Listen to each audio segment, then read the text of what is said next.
Ang tinuod nga kalambuan, dili lamang masukod sa mga infrastruktura nga natukod o mga proyekto nga nahuman.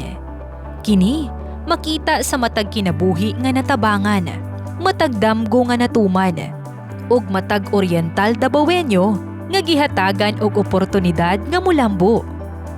Kay sa Davao Oriental, ang pag-atiman sa katawhan dili lamang usa ka programa. Kini usa ka saad nga walay mabiyaan. Ang pag-atiman nagsugod sa atong kabatanunan. Pinaagi sa Adolescent Health and Development Program ug Teenage Pregnancy Prevention Symposium. Gihatagan og kahibalo, giya, ug suporta ang mga batan-ong Oriental Davaoenyo aron makahimo og responsableng mga desisyon alang sa ilang kaugmaon. Kay ang matag kabatanunan ana ay pangandoy nga makahuman og eskwela. Pinaagi sa The Granting Needs, Lifting Dreams kon GNLD Educational Assistance Program. 843 ka kanato scholars ang gihatagan og suporta aron mapadayon ng ilang edukasyon. Ug alang sa mga gustong mahimong abogado ug doktor, padayon usab ang suporta. Pinaagi sa Access to Excellence Scholarship Program. Apan ang edukasyon, dili lamang makita sulod sa classroom. Kini, makita usab sa matag ensayo, matag sakripisyo, ug matag medalya nga nagdala og garbo sa Davao Oriental. Gikan sa Davao Oriental Provincial Meet hangtod sa Davraa, Batang Pinoy, ug palarong pambansa, padayon nga nagpakita ang atong mga atleta sa ilang kahusayan ug dedikasyon. Bisan sa nasudnon ug internasyonal nga entablado, dala nila ang bandera sa Davao Oriental, pinaagi sa ilang kahanas ug determinasyon. Ug alang sa mga kabataan-unang andam ng manarbaho, padayon usab ang pag-abli sa mga oportunidad. Pinaagi sa mga job fair, Job Start Philippines Program, ug STEP, daghang Oriental Davaoenyo ang nakakaplag og oportunidad nga nakausab sa ilang kaugmaon. Samtang alang sa mga out of school and disadvantaged youth, ang kanato PIAP Ako May Pag-asa program nagpamatuod nga walay batan-on nga mabiyaan.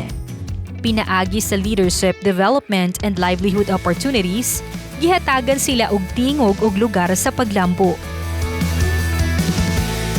Para sa mga babayi ug kabataan nga nakaagom og abuso ug kapintas, ang Reception Study and Diagnostic Center nagpabiling luwas nga kapuy-an ug tinubdan sa paglaom ug pagbangon.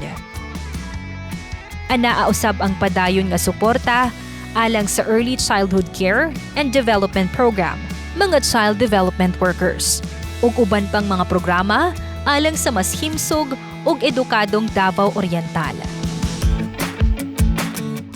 Apan ang pag-atiman sa katawhan, dili matapos sa edukasyon ug oportunidad.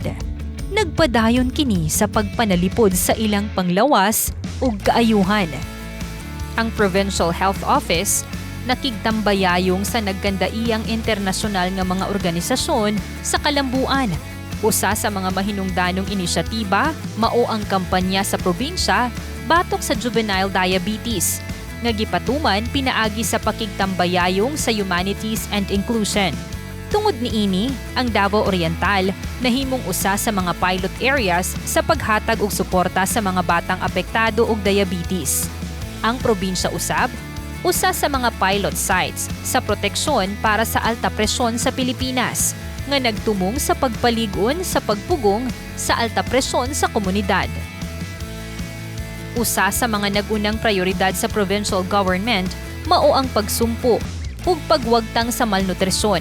Aron makabut kini, nakigtambayayong ang probinsya sa Zuig Family Foundation o Compassion International sa pagpatuman sa nagkalaing-laing mga programa ug interbensyon sa nutrisyon. Sa pagpasiugda sa maayong panglawas, sa pangisip ug kinatibuk ang kaayuhan, ang SELA, the Davao Oriental Mental Health and Wellness Hub, Nagpadayon sa pag-alagad isip tinubdan sa paglaom ug kaayuhan alang sa katawhan sa probinsya. Isip pag-ila sa talagsaon nga kontribusyon niini sa pagpasiugda sa mental health, gihatagan ang SELA sa liwanag ng Manggagawa Award sa Philippine Mental Health Association Incorporated. Laki pa niini, gipasidunggan ang probinsya sa Davao Oriental tungod sa pagpadayon niini sa paghimong rank number 1 gikan sa 2026 Measles Rubella Supplemental Immunization Activity. Nakabuot sa probinsya ang accomplishment rate nga 81%. Gilunsad sa Davao Oriental Provincial Medical Center, ang hatid ay epektibong alaga at libreng serbisyo, usa ka gipalig-on nga zero billing program nga gituyo aron mahatagan og mas dako nga pagtagad ang mga kabus nga pasyente. Gikan sa edukasyon hangtod sa panglawas, nagpadayon ang Davao Oriental sa paghatag og prioridad sa iyang labing dakong bahandi, ang katawhan. Kay kung ang katawhan himsog, edukado ug adunay oportunidad, mas lig-on ang pamilya, mas malambuon ang komunidad, ug mas mabulukon ang kaugmaon sa Davao Oriental.